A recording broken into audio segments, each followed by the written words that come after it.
जय हिंद दोस्तों, सभी को राधे राधे। कैसे हैं आप सभी?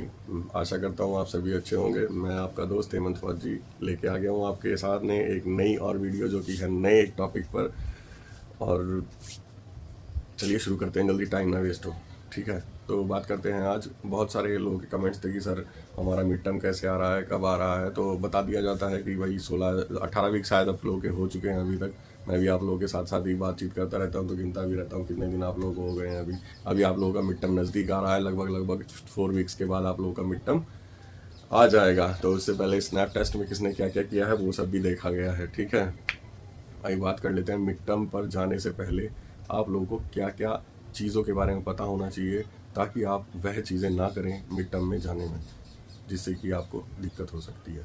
ठीक है, तो ध्यान से इस वीडियो को देखिएगा, लास्ट अंत तक इस वीडियो के बने रहिएगा, ताकि आपको पता चल जाए कि आप मिड टर्म में कुछ चीज़ें ऐसी हैं जो ना करें।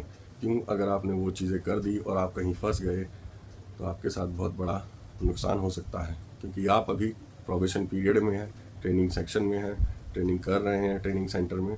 और प्रोबेशन पीरियड में आपको विदाउट इंक्वायरी घर भेजा जा सकता है। ठीक है, इसलिए जो लोग ट्रेनिंग में अभी ट्रेनिंग कर रहे हैं उन लोगों के लिए यह वीडियो बहुत ही इंपॉर्टेंट होने वाला है। एक ट्रेनीज की नज़र से, जो कि एक कांस्टेबल जीडी में भर्ती होकर आया है और अभी एसएससी जीडी के थ्रू आया है और अभी ट्रेनिंग सेंटर में ट्रेनिंग पर है। तो दोस्तों, आप लोगों की तो जो ट्रेनिंग है 44 वीक की है। उसके बाद आप लोगों को शॉर्ट कमांडो कराया जाएगा। यही सब आपका ट्रेनिंग का पार्ट है। और लगभग अभी 16 से 18 वीक आप लोगों को हो चुके हैं। अभी यहाँ पर आता है आपका एक mid term. Mid term means 44 week की पूरी ट्रेनिंग है, उसके आधे में जो 22 वीक है, 22 वीक के बाद आपको 14 दिन की छुट्टी दी जाएगी। जी, यही तो एक खासियत है कि ट्रेनिंग बढ़ाई है तो ट्रेनिंग में मिड टर्म भी दिया है। और ट्रेनिंग अगर घटती है तो दोस्तों बड़ी समस्या हो जाएगी। अभी मैंने कमेंट्स में सेक्शन में बहुत सारे लोगों के कमेंट पढ़े कि सर सुनने में आ रहा है ट्रेनिंग 44 वीक की नहीं 36 वीक की होगी। 36 वीक की होगी तो आप लोग ध्यान रखिएगा, आपको मिड टर्म नहीं दिया जाएगा। ये बात ध्यान रखिएगा मेरी। ठीक है, बहुत से लोगों के कमेंट आ रहे थे सर 44 वीक्स की ना होके 36 वीक की हो रही है अभी। अगर 36 वीक की होगी तो ध्यान रखिएगा, और अगर 44 वीक की हो रही होगी तो आपको मिड टर्म 100% मिलेगा।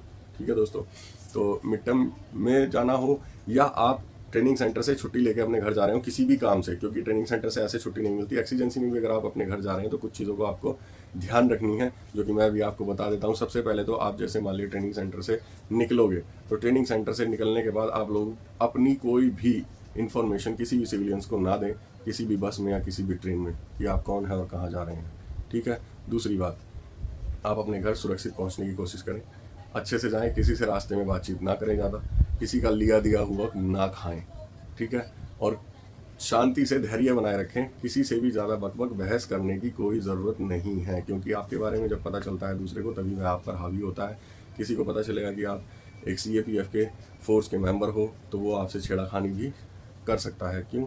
क्योंकि बहुत सारे लोग ऐसे होते हैं जो जानते हैं कि अभी ये ट्रेनिंग सेंटर में है, अभी ट्रेनिंग सेंटर से आ रहा है तो नया नया है, ये उचक जाएगा, मतलब क्या बोलते हैं उसको, उकसाना। हाँ, उकसाया जा सकता है उसको, और फिर किसी भी प्रकार से आपके खिलाफ मुकदमा दर्ज किया जा सकता है, करवाया जा सकता है। किसी के खिलाफ कोई भी आपके खिलाफ दर्ज करवा सकता है। तो सबसे मेन पॉइंट यही है कि आप जैसे मिड टर्म में जा रहे हो तो ऐसे किसी हादसे से बचें जिसमें आपके खिलाफ कोई मुकदमा दर्ज हो।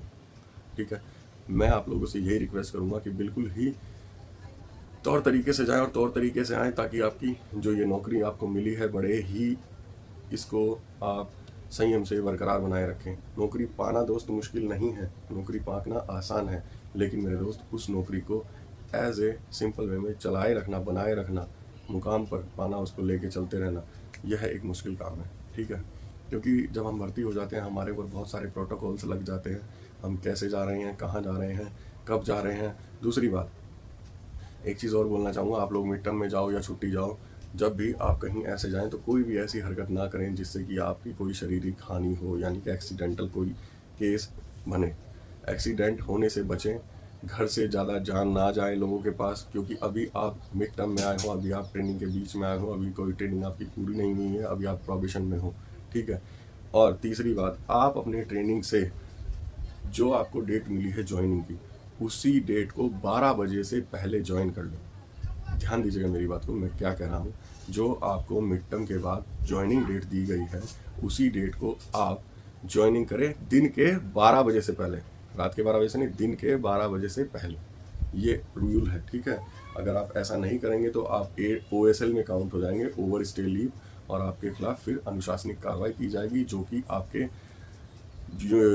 जॉब के कैरियर के लिए एकदम बिल्कुल सही नहीं रहेगा, ठीक है। आपकी सर्विस बुक में, कोई भी सर्विस बुक में लाल कलम चलना या पनिशमेंट की एंट्री होना, वो चीज़ें सब गलत मानी जाती है किसी भी एक फोर्सेस में। तो इसलिए आप अपने घर पे आराम से जाएं, आराम से रहें, जो टाइम टेबल आपको मिला है उसी टाइम टेबल में आप वापस यूनिट में आएँ। घर पे जाने के बाद किसी के भी साथ लड़ाई झगड़ा बिल्कुल नहीं करना है, बचना है ऐसी चीज़ों से। कोई अगर कुछ बोल रहा है चुपचाप अपना निकल जाना है, मतलब नहीं रखना है किसी से फालतू। हर एक चीज़ में लोग आपको चाहते हैं कि किसी भी तरीके से फंसा दें, क्यों? क्योंकि वो आप लोगों से जल रहे हैं, आपके नौकरी पा लिए हैं। नौकरी पाना बड़ा मुश्किल है बाबू, बहुत मुश्किल से नौकरी लगती है। अपने घर परिवार का देखिए, जब आप घर जाएं, इस बार मैं तो ये कहूँगा, जब मिड टर्म सभी तक को तो तनख्वाह मिल चुकी होगी, घर पे जाएं, अपने बाबूजी, मम्मा, भाई बहन, इन सब के लिए भी आप कुछ कुछ ले सकते हैं, ठीक है। और उन लोगों को भी बहुत ही अच्छा लगेगा ये सुनकर, देख कर कि मेरे भाई बेटा कुछ हमारे लिए लाया है। अब तक सैलरी तो मिल ही गई होगी यार, इतना भी बिल्कुल नहीं है, ठीक है। और अच्छा है कि आप लोगों को मिड टर्म मिल रहा है, अपने घर पे जाइए, अच्छे से एंजॉय कीजिए। और हाँ, तीसरी चीज़ जो कि है, एक चीज़ और बता देता हूँ, मेरे साथ हुआ है। मेरा दोस्त गया था, ठीक है, वो छुट्टी गया था। आप लोग मिड टर्म में जा रहे हो, जाओगे तो किसी नहर, नाले, नदी में नहाने की ज़रूरत नहीं है, अरे बाबा अपने घर पे नहाना, ठीक है। वहाँ पर भी हादसे होते हैं। मेरा दोस्त था और मेरे साथ मेरी शायद उस दिन शादी थी, उससे एक दिन पहले ही वो छुट्टी गया हुआ था और एक्सपायर हो गया था, ठीक है, नदी में ही नहा रहा था। तो इसलिए आप लोगों से यही रिक्वेस्ट करूँगा, जाओ, खूब अपना एंजॉय करके आओ। रिजर्वेशन करा लो पहले ही, देख लेना उस्ताद क्या बोल रहे हैं, कब तक आपको मिड टर्म मिलेगा, उसी हिसाब से चलना, पैसे वेस्ट मत करना, ठीक है। फ़्लाइट वगैरह में जाने के लिए अगर आप सोचोगे तो अभी बहुत महंगा भी है। और दूसरी बात ये भी है कि अगर आप फ़्लाइट वगैरह से जाना ही है, क्योंकि ज़्यादा दूर के भी लोग होंगे जो कि बहुत दूर दूर के होंगे, तो आप इंडिगो वगैरह में भी आपको परसेंटेज छूट मिलता है CAPF की तरफ से। और दूसरी बात, आप उसका ज़्यादा पहले अगर करा लेंगे, लेकिन यही होगा कि उस्ताद बोलेंगे कि यार अभी नहीं हो रहा है, मान लिया कल का करा रखा है तो उस्ताद बोलेंगे अभी नहीं होगा, फिर भी आप उस्ताद से कंफर्म करके एक बार देखिएगा। चलता हूँ दोस्तों, मेरे बड़े भाई होने के नाते आपको ये समझाना ज़रूरी था कि आपको क्या करना है, क्या नहीं करना है मिड टर्म पर जाने के बाद। तो मिड टर्म होके आइए, फिर मिलते हैं, लाइव में मिलेंगे। वीडियो पे कमेंट कीजिएगा, किसी को कोई क्वेरी हो, कोई चीज़ किसी को समझ ना आ रही हो, क्लासेस में कोई चीज़ टॉपिक छूट गया हो, तो उस टॉपिक को हमसे शेयर कीजिए, हम उस टॉपिक को आपको बताएंगे। वीडियो अच्छी लगे लाइक कीजिए, सब्सक्राइब कीजिए, लोगों को शेयर कीजिए अपने दोस्तों को।